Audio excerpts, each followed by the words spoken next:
Si Jesus ang buhay na pag-asa. Pakinggan at subaybayan ang mga aral ng Diyos na magdadala sa atin sa katotohanan, espiritual na kalayaan, pag-asa at buhay na walang hanggan. Mapapakinggan tuwing araw ng Lunes hanggang Linggo sa ganap na alas 5 ng umaga dito lamang sa Eugene FM, hosted by Pastor Randy Rosari. Si Jesus ang buhay na pag-asa. Times of refreshing, here in your presence, no greater blessing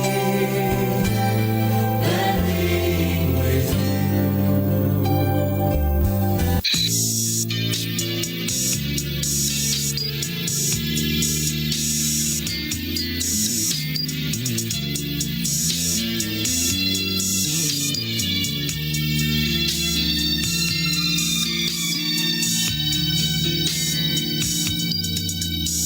Ang dating landas ko, di alam kung saan patungo.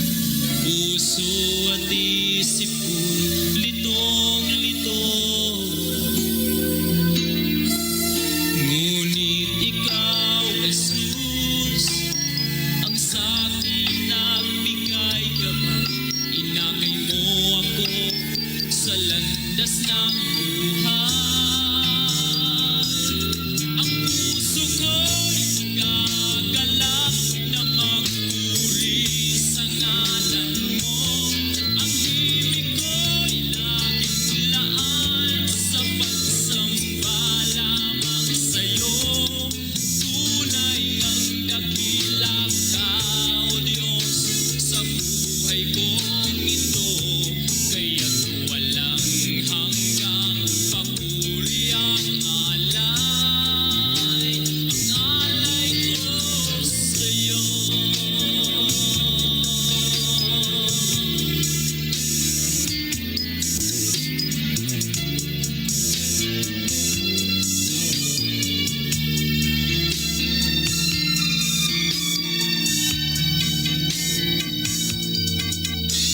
Ang buhay ko ngayon, payapa at mayroong kulay. Pinatawad at binago mong tunay. Tanging ikaw, Jesus, ang aking pag-asang taglay. Sa pagsubok man, ikaw ang karamay. Ang puso ko'y gagalak na magpuri sa ngalan mo. Ang himig ko'y nakilaan sa pagsamba lamang sa'yo. Tunay ang dakila ka, O Diyos, sa buhay kong ito. Kaya't walang hanggang papuri ang alay. Ang puso ko'y gagalak na magpuri sa ngalan mo. Ang Purihin ang pangalan ng ating Panginoong Hesukristo. Sa awitin pong inyong napapakinggan ay muli pong sumasahimpapawid ang programang Si Jesus ang buhay na pag-asa. Kayo po ay nakatune in dito po sa himpilan ng 100.7 Eugene FM at sa pangalan po ng aming pastor, Pastor Randy Rosare. Kami pong inyong lingkod, Brother Angelo, kasama ko po si Brother Raymar at Brother Adjun na pansamantala nyo pong mapapakinggan sa umagang ito para po sa pagtatalakay at paghahayag ng mga salita po ng ating pong Panginoon. Isang mapagpalang umaga po sa bawat isa sa atin, sa lahat ng nakasubaybay sa programang Si Jesus ang buhay na pag-asa, sa lahat ng lugar na naabot ng frequency ng 100.7 Eugene FM at maging sa lahat ng 63 barangays na sakop ng bulan. Isang mapagpalang umaga po sa bawat isa sa atin. Tayo po ay magsama-samang mag-aral ng mga salita ng Panginoon. Yamang nalalaman natin na ito po ay hindi nawawalan ng kabuluhan at ito po ay mapapakinabangan natin sa pagtamo ng buhay na walang hanggan na ipinangako sa atin ng Diyos kung tayo po ay tatanggap at susunod sa kanyang banal na kalooban sa pamamagitan ng pakikinig at pagsunod sa kanyang mga salita, mga kapatid. Binabati din natin ng isang mapagpalang umaga ang lahat ng kapatiran ng United Pentecostal Church Philippines, maging sa mga kapatiran ng United Pentecostal Church Bulan, sa tatlong kongregation na pinangangasiwaan ng ating pastor, ang kongregation ng Magsaysay, Iquirino, at ganun din sa Santa Remedios. Isang mapagpalang umaga po sa bawat isa sa atin. Pagpalain tayong lahat ng atin pong Panginoon. At ganun din sa atin pong mga FB viewers, isang mapagpalang umaga po sa bawat isa sa atin. Naway anuman ang ating kalagayan, sitwasyon na pinagdadaanan sa atin pong mga buhay, naway palagi po nating maramdaman ang biyaya at pagpapala ng atin pong Panginoon. Good morning po, Sister April Santos. Maraming salamat po sa inyo pong pagsubaybay sa atin pong programa. Ganon din po kay Sister Marlene Gulyoso dyan po sa lugar ng Tulatula, Magallanes. At sa mga kapatiran natin dyan sa lugar ng Magallanes, pagpalain po kayo ng atin pong Panginoon. Isang mapagpalang umaga po sa bawat isa sa atin. Ganon din po kay Sister Laura Gumban dyan po sa lugar ng Barangay Lahong at sa Guwan Family. Isang mapagpalang umaga po sa bawat isa. Pagpalain po kayo ng ating Panginoon. At ganon din po kay Brother Joseph Bara. Pagpalain po kayo ng ating Panginoon. Isang mapagpalang umaga po sa bawat isa. At ganon din po kay Sister Mary Jane Solidad dyan po sa lugar ng Santa Remedios. At binabati din natin ang mga kapatiran natin dyan, ang Guneo, Solidad, ganon din po ang Isiha Family. Isang mapagpalang umaga po sa bawat isa sa atin. At ganon din ang mga kapatiran natin sa lugar ng Bonifacio, Barangay Bonifacio, mga kapatid, ang Murata Family. Thank you so much for watching. At sa lahat ng patuloy na sumusubaybay sa programang Si Jesus ang Buhay na Pag-asa, isang mapagpalang umaga po sa bawat isa sa atin. Tayo po ay magsama-samang mag-aral ng mga salita ng atin pong Panginoon.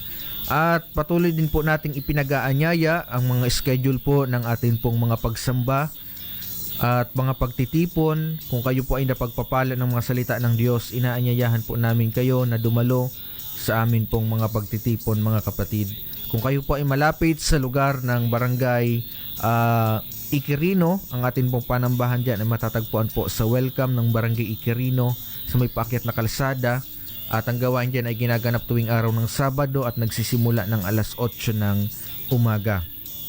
Samantalang kung kayo naman po ay malapit sa lugar ng Magsaysay, ang atin pong panambahan dyan ay matatagpuan po sa Barangay Magsaysay. Paglampas lamang po ng tulay, mga kapatid, makikita nyo po ang panambahan ng United Pentecostal Church. At ang gawain dyan ay ginaganap tuwing araw din ng Sabado at nagsisimula ng alas 7 ng umaga. At kung kayo naman po ay malapit dito po sa lugar ng sentro ng Bulan, ang atin pong pinakamalapit na bahay panambahan ay matatagpuan sa Barangay Santa Remedios, mga kapatid. Sa may tapat lamang po ng Bulan Gymnasium, makikita nyo po ang panambahan ng United Pentecostal Church. At ang gawain natin dyan ay ginaganap tuwing araw ng Linggo at nagsisimula ng alas 7 ng umaga. So kung kayo po ay napagpapala ng mga salita po ng ating Panginoon, malugod po namin kayong inaanyayahan na dumalo sa amin pong mga pagtitipon at pagsamba. Good morning po, Sister Margie Guetan Isiha, sa Isiha Family dyan po sa lugar ng Santa Remedios. Thank you so much for watching. Ganon din po kay Brother Andy Orozco. Pagpalain po kayo ng ating Panginoon. And Brother Ludovico Nidia, pagpalain po kayo ng ating pong Panginoon. Sister Benita Azarcon, thank you so much for watching. And Sister Agnes and Brother Jason Gutlay dyan po sa lugar ng Barangay Daganas, pagpalain po kayo ng atin pong Panginoon. Maraming salamat po sa inyo pong patuloy na pagsubaybay sa programang Si Jesus ang Buhay na Pag-asa. At maging sa lahat ng kapatiran na patuloy na sumusuporta sa atin pong programa, pagpalain po kayo ng atin pong Panginoon. At ang programang Si Jesus ang Buhay na Pag-asa, mga kapatid, ay araw-araw nyo pong napapakinggan dito po sa himpilan ng 100.7 UGen FM sa ganap na alas 5 ng umaga hanggang alas 6 ng umaga. At kung kayo po ay mayroong mga katanungan patungkol po sa mga salita ng Diyos or nais nyo pong magkaroon ng free home Bible study sa inyo pong mga tahanan, ito po ay malugod namin ipagkakaloob saan man po kayo lugar dito po sa Bayan ng Bulan, ay malugod po, willing po namin kayong puntahan para dalhin ang salita ng Diyos sa inyo pong mga tahanan. Malaya lamang po kayong mag-text o di kayo tumawag sa CP number 0951-9320038. 0951-9320038. Yan po yung ating contact number na maaari nyo pong i-text o di kayo tawagan mga kapatid kung kayo po ay may mga katanungan patungkol po sa mga salita ng Diyos or gusto nyong magkaroon ng Bible study sa inyo pong mga tahanan. Good morning po, Brother Daniel Marahay. Thank you so much for watching. Pagpalain po kayo ng atin pong Panginoon. Sa pagkakataong ito mga kapatid, dahil ang ating oras ay tumatakbo, tayo po ay dadako na sa pinakamahalagang bahagi ng atin pong programa. Ito po ay ang pag-aaral ng mga salita ng atin pong Panginoon. Ngunit bago ang lahat, tayo po muna ay manalangin sa Diyos upang hingin ang kanyang patnubay at gabay sa umagang ito. Tayo po ay manalangin sa atin pong Panginoon.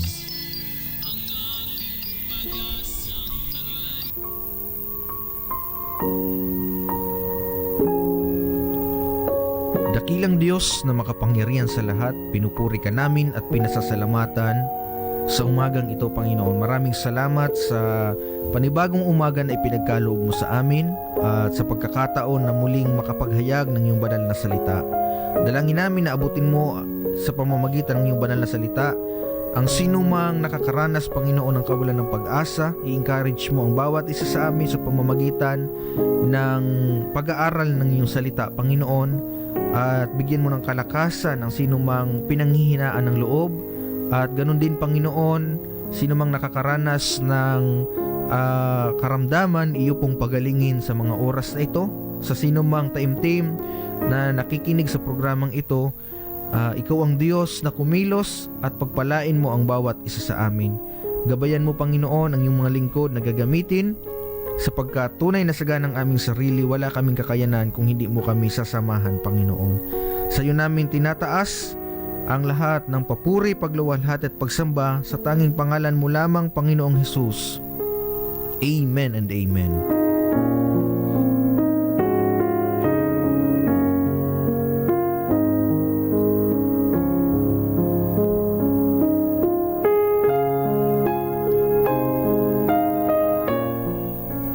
Sa pagkakataong ito mga kapatid, tayo po ay tuloy-tuloy na sa atin pong programa.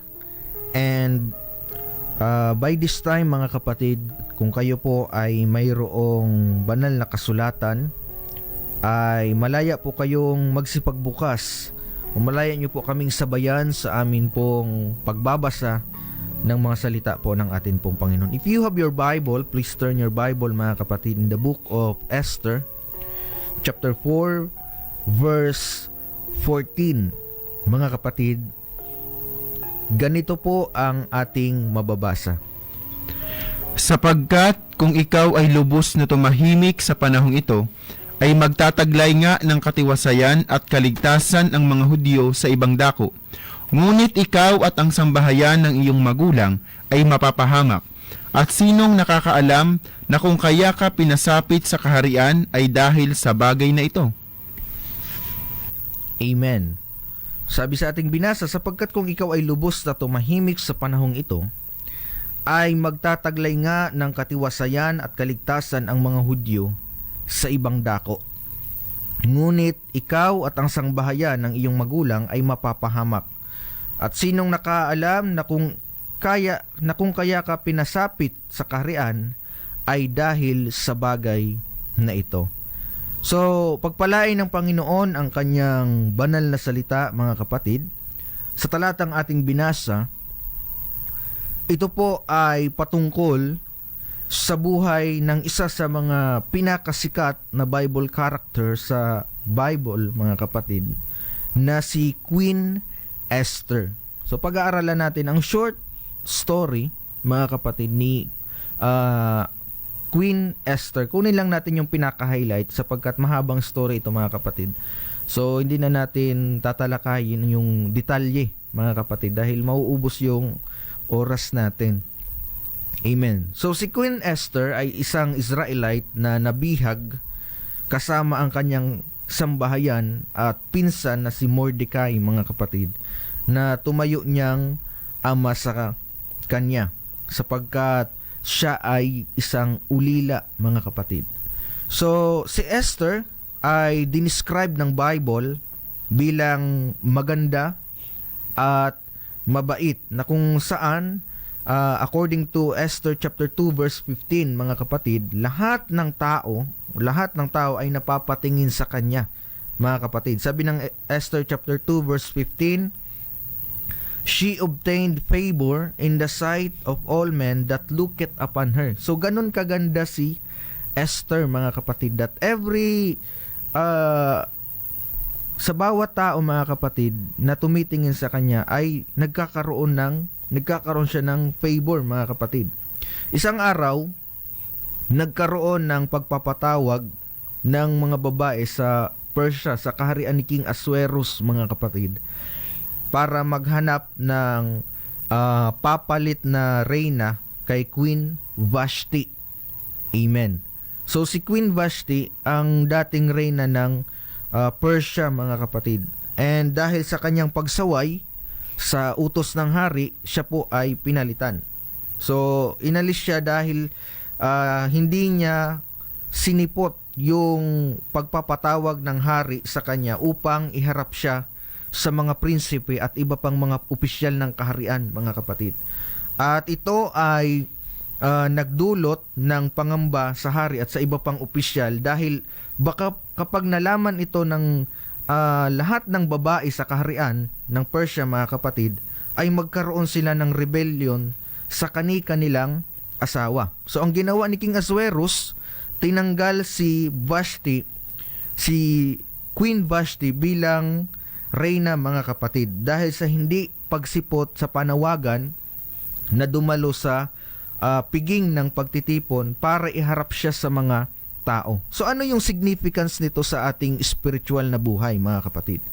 Sa buhay natin, pribilehiyo, mga kapatid, ang pagtawag ng Diyos sa bawat isa sa atin. Amen. Ang Diyos ay hari ng mga hari, Panginoon ng mga Panginoon, Diyos ng mga Diyos. At bawat isa sa atin ay mayroong pagtawag ang ating Panginoon. So, the moment na ito ay tanggihan natin, mga kapatid, ito po ay may kaakibat na consequence na maaaring maging dahilan ng pagkalugmok natin. Amen. So, kagaya ni Queen Vashti, nawala ang pribilehiyo ng pagiging reyna sa kanya dahil sa kanyang pagsaway sa utos ng hari, mga kapatid, na siya ay dumalo sa pagtitipon o piging para iharap sa mga opisyal. Tinanggihan niya ito, mga kapatid. Tinanggihan niya yung panawagan ng hari na siya ay dumalo sa piging, and ito ay naging resulta, mga kapatid, ng pagkawala ng pribilehiyo sa kanya. So, sa buhay natin, parang ganun din, mga kapatid. Ang pagtawag ng Diyos sa bawat isa sa atin, ito po ay privilege na maituturing, mga kapatid. Many are called but few were chosen, mga kapatid. Why? Dahil hindi naman lahat ay sumusunod. Hindi naman lahat ay tumutugon sa pagtawag ng atin pong Panginoon. Every one of us, mga kapatid, pwedeng alam natin na tayo ay tinatawag ng Diyos, pero it depends, mga kapatid, kung tayo po ay tutugon sa panawagan ng hari. Kagaya din ni Queen Vashti. Alam niya na pinapatawag siya ng hari, mga kapatid, pero nireject na ito. So, ano yung naging consequence, mga kapatid? Yung privilege na maging reyna sa kanya, ito po ay nawala, mga kapatid. So, ganun din sa buhay natin. The moment natanggihan natin ang pagtawag ng Panginoon, it can be a result, mga kapatid, of a worst consequence na pwedeng mangyari sa atin, mga kapatid. Praise God, sapagkat sa anumang paraan, ayaw ng Diyos na tayo ay mapahamak. Kaya ang gumagawa ang Panginoon ng mga kaparaanan para tayo ay matutong lumapit sa Kanya. mga kapatid. Praise God. So tuloy tayo. So dinala si Queen Esther, mga kapatid, sa palasyo, and ayon sa Biblia, mga kapatid, si Queen Esther na dinescribe ng Bible na mabait at napakaganda, even ang hari, sabi ng Biblia, mga kapatid, the king loved Esther above all women, mga kapatid. Sa lahat ng mga babae, pinakaiibig at pinakamamahal si Esther, mga kapatid. Amen. At kinurunahan siya bilang reyna na kapalit ni Queen Vashti, mga kapatid. Praise God. Kaya sa buhay natin, pribilehiyo ang tawagin tayo ng atin pong Panginoon. Kung sa oras na ito, alam mo na tinatawag ka ng Diyos, huwag nating pagmatigasin ang ating mga puso, mga kapatid. Dahil pribilehiyo po ang maglingkod sa atin pong Panginoon. Dalawang bagay lang ang pwedeng umagaw sa atin sa pribilehiyong yan, mga kapatid. Pwedeng abutan tayo ng kamatayan o abutan tayo ng pagbabalik ng Diyos na wala tayo sa paglilingkod, mga kapatid. Praise God. Kaya, mga kapatid, samantalahin natin ang panahon. Habang mayroon pang oras, maglingkod tayo sa Diyos. Tumugon tayo sa panawagan ng hari, mga kapatid. Praise God.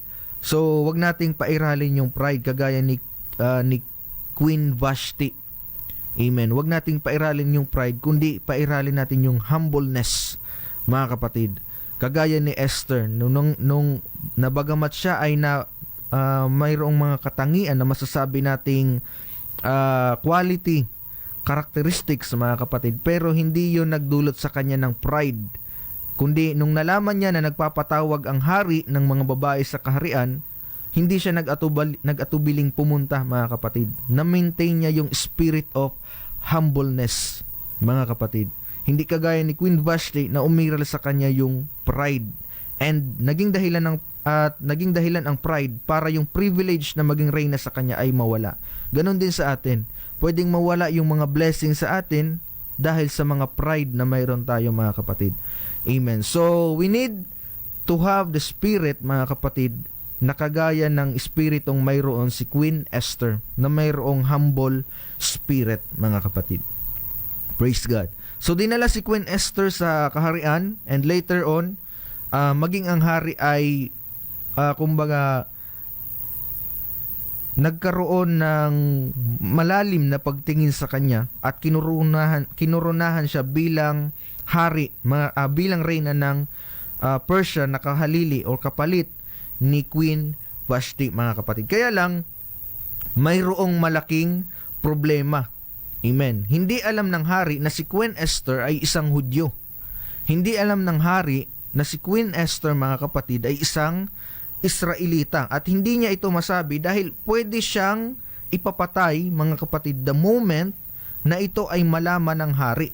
At isa pa, mga kapatid, mayroong batas na ginawa si Haman na kanang kamay ng hari, mga kapatid, na ang sinumang hindi yumukod sa kanya ay parurusahan. At si Mordecai, mga kapatid, na naging ama-amahan ni Esther, amen, ay nagkaroon ng paninindigan na hindi luluhod kay Haman. At doon nalaman din ni Haman na si Mordecai isang Hudyo, at ito, mga kapatid, gumawa ng decree na lahat ng Hudyo ay papatayin. Kumbaga magkakaroon ng genocide, mga kapatid. Uubusin ang lahat ng lahi. So nagkaroon ng malaking problema, mga kapatid, sa lahi ng mga Hudyo dahil mayroong banta ng genocide sa kanila. Pero tingnan nyo, mga kapatid, basahin natin ng Esther chapter 4 verse 14. Ganito po ang sinasabi ng Biblia, mga kapatid. Sapagkat kung ikaw ay lubos na tumahimik sa panahong ito, ay magtataglay nga ng katiwasayan at kaligtasan ang mga Hudyo sa ibang dako. Ngunit, ikaw at ang sambahayan ng iyong magulang ay mapapahamak. At sinong nakakaalam na kung ikaw kaya ka pinasapit sa kaharian ay dahil sa bagay na ito. Amen. So dahil sa banta ng genocide, mga kapatid, sa lahi ng mga Hudyo, mga kapatid, sa kaharian, kasi nasakop, mga kapatid, sina Queen Esther and Mordecai ng mga ibang lahi ng Persian, mga kapatid. Praise God. So nagkakaroon ng genocide dahil sa batas na ginawa ng kanang kamay ng hari na si Haman dahil sa hindi pagyukod sa kanya ni Mordecai. At doon nalaman, mga kapatid, na hindi pala sila mga pure Persians, kundi sila po ay mga Jewish, mga kapatid. So, ang ginawa, papatayin lahat, and sumangguni itong si Mordecai sa kanyang anak na reyna na si Queen Esther, mga kapatid. Amen. Nakausapin ang hari na kumbaga makaligtas sila sa pagpapapatay, mga kapatid. Praise God. So, sabi ng Biblia, sapagkat kung ikaw ay lubos na tumahimik sa panahong ito, ay magtataglay nga ng katiwasayan at kaligtasan ang mga Hudyo sa ibang dako. Nangangamba din si Queen Esther, mga kapatid, kasi hindi ka pwedeng humarap sa hari na wala kang, kumbaga sa panahon natin ngayon, walang appointment, mga kapatid. Amen. Kaya nga napakahalaga, it is a very privilege, mga kapatid, sa buhay nating sa buhay nating espiritual, na sa panahon natin ngayon, ang Diyos mismo ang lumalapit sa atin. Hindi kagaya noon, mga kapatid, na tao ang lalapit sa Diyos. Para mapatawad ka sa kasalanan, kailangan lumapit, ikaw ang lalapit sa Diyos, pupunta ka sa specific place, mga kapatid, para doon mo makatagpo ang Panginoon. Pero sa panahon natin ngayon, saan man tayo naroon, anuman ang ating ginagawa, mga kapatid, the moment we call upon the name of the Lord, mga kapatid, ang Diyos mismo ang lalapit sa atin, mga kapatid. Ganun yung sistema noong panahon ng Old Testament. So nangangamba si Esther kasi wala naman siyang appointment sa hari, pero pupunta siya. Pwede siyang ipapatay anytime, mga kapatid. Pero anong sabi ni Mordecai kay Esther, mga kapatid? Kung tatahimik ka sa panahong ito, maaring mailigtas yung ibang lahi. Pero tayo, ikaw, ang sambahayan mo, ay mamamatay. So kinakailangan gumawa ni Esther ng isang sacrifice, mga kapatid, ng isang critical decision, mga kapatid, para mailigtas, kung hindi man yung ibang Hudyo o maging sila din, mga kapatid. Praise God. So dito makita natin that sacrifice or sacrifices is not all about, or hindi lahat nagreresulta ng pagiging ng kawalan, mga kapatid. Kasi maraming sitwasyon na kapag ikaw ay nagsakripisyo, mga kapatid, parang ikaw yung nawawalan. Amen. Nasasabi ng iba, bakit ka parang nalugi? Kasi anya, nagsakripisyo ako. Hindi lahat sa ganun, mga kapatid. Amen. Sometimes, the sacrifice we made, mga kapatid, sa atin pong Panginoon can be a result of greater blessings and salvation. So si Esther, gumawa siya ng sacrifice, mga kapatid. Amen. Na nag-benefits lahat ng Hudyo at nailigtas din pati ang kanyang sarili, pati na din ang buo niyang sambahayan, mga kapatid. Alam nyo, yung mga bagay na nangyayari sa atin, yung sitwasyon na pinagdadaanan ni Esther at ni Mordecai, masabi nating mahirap, mga kapatid, timbangin ang mga bagay-bagay. May mga sitwasyon na ganun. Mahirap timbangin ang mga bagay-bagay. Sabi ni Mordecai, kung hindi mo kakausapin ang hari, maliligtas nga ang ibang Hudyo, pero tayo ay mapapahamak. Pero the moment, mga kapatid, na si Queen Esther ay nagkaroon ng paninindigan and nasa kanya ang pabor ng Diyos, hindi siya pinabayaan ng Panginoon, mga kapatid. Ang dahilan kung bakit siya ay naging bihag ay may greater purpose pala ang Diyos sa kanya, mga kapatid. Kaya sa buhay natin ngayon, kung mayroon man tayong mga pinagdadaan ng critical moments, mayroong purpose ang Diyos bakit nangyayari ang bagay na yan sa atin. Amen. Magiging dahilan pala yun, yung pagkabihag ni Queen Esther, magiging dahilan pala yun para sa kaligtasan ng lahat ng mga Hudyo, mga kapatid, para hindi sila malipol. So ganun din sa buhay natin, yung mga pangit na sitwasyon na atin pong napagdadaanan, amen. Minsan sa buhay natin, mayroon tayong mga masalimuot na sitwasyon na pinagdadaanan, mayroon tayong nararanasan, mga kapatid, na maaring maging kasangkapan ng Diyos para mailigtas tayo sa kapahamakan na maaring kaharapin natin sa kinabukasan, mga kapatid. So yung pagkabihag ni na Queen Esther, hindi yun kumbaga umiikot lang sa kahirapan ng mga Hudyo during that time, mga kapatid. Kundi yun pala ay purpose ng Diyos para sila ay mailigtas pa, mga kapatid. Kasi kung hindi naging reyna si Queen Esther, amen, lahat ng Hudyo ay possible, mga kapatid, ay nalipol sa panahon ng panunungkulan ni King Asweros, mga kapatid. Pero dahil sa sitwasyong yun din ang nagligtas sa kanila, mga kapatid. Minsan may mga pangit tayong sitwasyon na akala natin katapusan na ng lahat, pero yun pala yung magliligtas sa atin sa mas worst situation na pwedeng mangyari sa atin, mga kapatid. Kaya tama ang sabi ng Biblia. Anong sinasabi ng Romans chapter 8 verse 28? Ganito pong sinasabi ng Biblia, mga kapatid. At nalalaman natin na ang lahat ng mga bagay ay nagkakalakip na gumagawa sa ikabubuti ng mga nagsisiibig sa Diyos. Sa makatwid bagay niyaong mga tinawag, alinsunod sa kaniyang nasa. Amen. All things work together for good to them that love God, to them who are called, mga kapatid, according to His purpose. Every one of us are called according to the purpose of God, mga kapatid. That's why, whatever the situation we may have this morning, mga kapatid, that is part of the greater purpose ng Diyos sa bawat isa sa atin.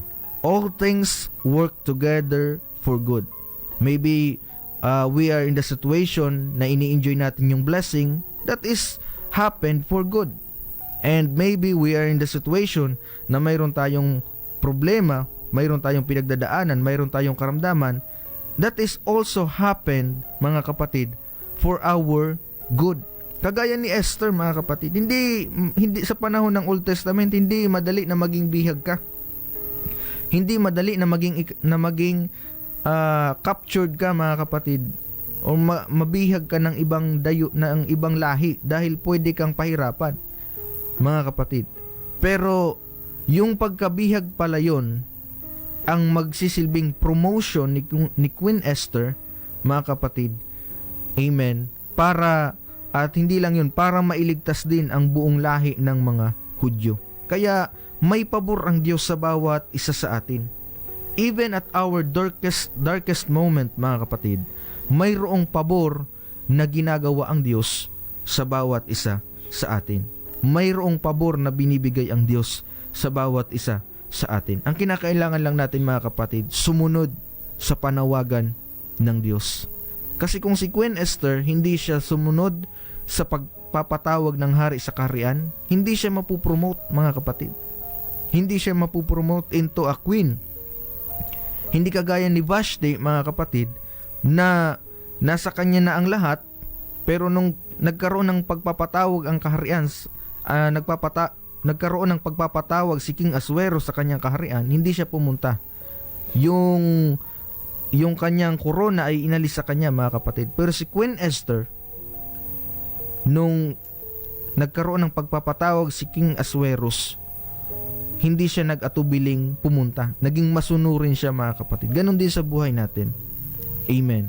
Sa pagtawag ng Diyos sa bawat isa sa atin, mayroong pagpapala, mga kapatid, na inihanda ang Diyos kung tayo po ay susunod at tutugon sa panawagan ng Panginoon sa bawat isa sa atin, mga kapatid. Praise God. So ano yung naging favor ng Diyos kay Mordecai, mga kapatid? Long time ago, mayroon siyang ginawang mabuti, mga kapatid, na nakapagligtas sa buhay ng hari. Amen. Kasi mayroong pagbabanta sa buhay noon ng hari. Kung babasahin natin yung Esther chapter 2, mayroong dalawang tao roon na nagpasyang dalawang eunuch, mga kapatid, na nagpasyang nagplano na patayin ang hari. Pero narinig ito ni Mordecai, and then sinumbong niya ito kay Esther, and then sinumbong din ni Esther kay King Asweros, mga kapatid. Amen. And yun ang naging dahilan bakit nailigtas ang hari, mga kapatid. Amen. At isang gabi, mga kapatid, ang hari ay hindi makatulog. In Esther chapter 5, kung babasahin natin, hindi siya makatulog, and then kinuha niya yung talaan ng mabubuting gawa Amen. Ang aklat ng mabuting gawa na kung saan lahat ng nakasulat doon na pangalan na mayroong ginawang mabuti sa hari ay bibigyan ng parangal. So, nagkaroon mga kapatid ng favor si Mordecai sa hari because of good things na kanyang ginawa. Pero hindi yon instant. Maraming panahon ang lumipas bago nabasa ng hari ang kanyang pangalan. And then one time, nung nabasa yun ng hari, tinanong niya ang kanyang katulong mga kapatid kung si Mordecai ba ay nabigyan na ng parangal. Sabi ng katulong, hindi pa. That's why pinatawag ng hari si Mordecai and binigyan siya ng favor mga kapatid. So sa buhay natin mga kapatid, huwag nating pagsawaan ang paglilingkod sa Diyos. Maybe some of us may think mga kapatid na matagal na ako anyang naglilingkod pero wala namang nangyayari sa paglilingkod ko. Matagal na anya akong balik-balik nagsasakripisyo pero wala namang nangyayari sa mga sakripisyo ko. Huwag tayong mag-alala mga kapatid. Sa buhay natin, huwag nating pagsawaan ang paglilingkod sa Panginoon. Anong sinasabi ng Hebrews chapter 6 verse 10? Ganito po ang sinasabi ng Biblia mga kapatid. Sapagkat ang Diyos ay hindi liko upang limutin ang inyong gawa at ang pag-ibig na inyong ipinakita sa kanyang pangalan, sa inyong paglilingkod sa mga banal at hanggang ngayoy nagsisipaglingkod kayo. Amen. Amen. Praise God. Sapagkat ang Diyos ay hindi liko upang limutin ang iyong mga gawa at ang pag-ibig na inyong ipinakita sa kanyang pangalan. At sa inyong paglilingkod sa mga banal hanggang sa ngayoy nagsisipaglingkod kayo. So ano mang ginagawa natin na mga sacrifice para sa ating Panginoon, ito po ay hindi nawawalan ng kabuluhan. Kagaya ni Mordecai mga kapatid. Alam nyo, isa sa mga magandang attitude mayroon si Mordecai. Lahat ng yung mabuting ginawa niya para sa hari, hindi niya ito ipresenta sa hari. Inantay niya yung pagkakataon na siya mismo ay ma-recognize, mga kapatid. Sometimes, yung recognition ng Diyos sa atin, it takes a long process, mga kapatid. Amen. Kasi tinitest ng Diyos yung patience sa atin. Kagaya ni Mordecai, mga kapatid, hindi naman agad-agaran na recognize siya ng hari. Pero tingnan nyo mga kapatid, when the time is right, mga kapatid, nagkaroon ng favor sa buhay ni Mordecai, mga kapatid. Pinarangalan siya sa harapan ng mga tao, mga kapatid. Amen. At na-recognize ang kanyang mabuting gawa. Kaya kung mayroon man tayong mabuting ginagawa sa ministry, mga kapatid, sa buhay paglilingkod, huwag natin itong ipagmalaki. Hayaan natin ang Diyos ang mag-recognize sa atin in due time, mga kapatid. Sabi nga ng Biblia, humble yourselves therefore before the mighty hand of God, and He will exalt you in due time. Huwag natin pangunahan ang Diyos sa recognition. Hayaan natin, mga kapatid, na kung dumating man ang tamang panahon, i-recognize tayo ng Diyos, mga kapatid. Praise God. So huwag nating panawaan ang paglilingkod sa Diyos, sapagkat ang Diyos ay hindi liko upang limutin ang ating mga gawa at ang pag-ibig na ating ipinakita sa kanyang pangalan. Mga kapatid, magpatuloy tayo sa atin pong paglilingkod sa atin pong Panginoon. Last verse na ating babasahin, Galatians chapter 6 verse 7 to 10. Ganito po ang sinasabi ng Biblia, mga kapatid. Huwag kayong padaya, ang Diyos ay hindi napabibiro, sapagkat ang lahat na ihasik ng tao ay siya namang aanihin niya. Sapagkat ang naghahasik ng sa kanyang sariling laman ay sa laman mag-aani ng kasiraan. Datapwat ang naghahasik ng sa espiritu ay sa espiritu mag-aani ng buhay na walang hanggan. At huwag tayong mga pagod sa paggawa ng mabuti, sapagkat sa kapanahunan ay magsisipag-ani tayo kung hindi tayo mga gihimagod. Kaya nga, samantalang tayo may pagkakataon, ay magsigawa tayo ng mabuti sa lahat at lalong-lalo na sa mga kasambahay sa pananampalataya. Amen. Sabi ng Biblia, mga kapatid, huwag tayong padaya, ang Diyos ay hindi napabibiro, sapagkat ang lahat ng ihasik ng tao ay siya namang aanihin niya. Kaya sa buhay na ito mga kapatid, gumawa lang tayo ng gawin natin yung mabuti. Kasi part yan ng pagtatanim. Ito po ay isang figurative language mga kapatid. Hindi naman literal. Pero maihahalin tulad sa pagtatanim. Kung anong tinanim mo, yun din ang aanihin mo mga kapatid. Kaya kung mag-aani tayo ng mabuti, ibig sabihin, magtatanim din tayo ng mabuti mga kapatid. Praise God. So, ang naghahasik ng kanyang sariling ilaman ay mag-aani ng kasiraan. Kung magtatanim tayo ng pride, mga kapatid, that is fleshly desire, mag-aani tayo ng kasiraan. Tayo din mismo yung maaapektuhan. But if we, kung tayo ay magtatanim sa espiritu, mag-aani tayo ng buhay na walang hanggan. Mga kapatid, huwag tayong mapagod sa paggawa ng mabuti sapagkat sa kapanahunan ay magsisipag-ani tayo.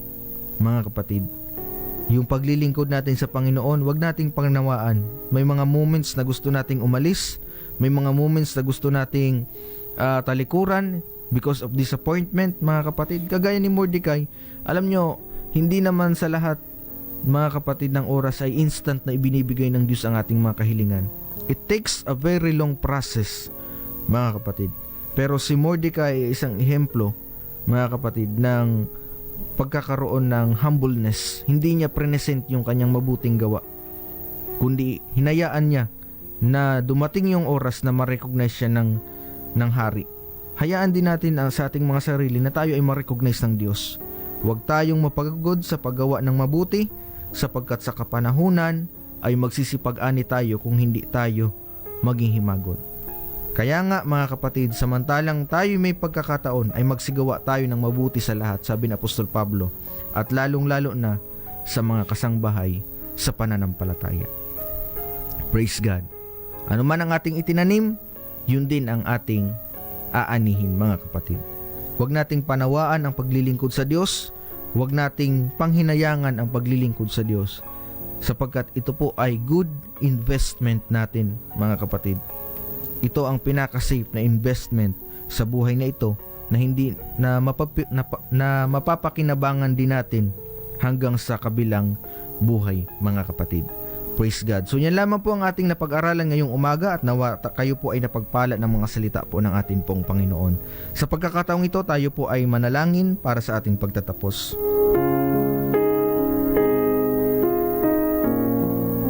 Dakilang Diyos na makapangyarihan sa lahat, salamat po Panginoon sa isang makabuluhang pagtatalakay ng mga salita mo sa umagang ito, at dalangin namin Panginoon na ikaw ang Diyos na kumatagpo ng lahat ng aming pangangailangan. Pagalingin mo po ang sinumang nakakaranas ng karamdaman,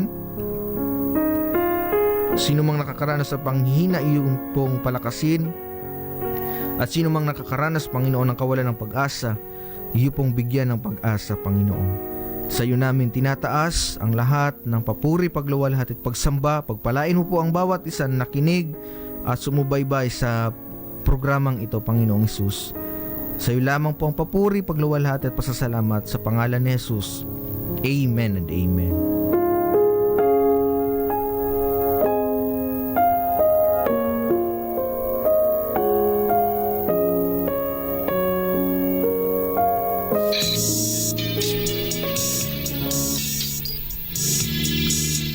Praise the Lord. At yan lamang po mga kapatid ang atin pong napag-aralan ngayong umaga, at nawa kayo po ay napagpala ng mga salita po ng atin pong Panginoon. Maraming salamat po sa inyo pong pagsubaybay, sa lahat ng mga nakinig. Pagpalain po kayo ng atin pong Panginoon mga kapatid. At sa pagkakataong ito, basahin natin ang lahat ng nanood sa atin sa FB Live. Good morning po Sister Laura Gumban, thank you so much for watching. Brother Bernardo Sidugen, thank you so much for watching. Brother Ronald Hipolito, maraming salamat po sa inyo pong pagsubaybay. Sister Jaycelen Guyon, thank you so much for watching. Pagpalain po kayo ng Panginoon. And Sister Divine Spela Goyal, thank you so much for watching. Brother Andy Orozco, pagpalain po kayo ng Panginoon. Sister Marlene Gulyoso, Brother Ronald Hipolito, Brother Bernardo Sidugen, thank you so much for watching.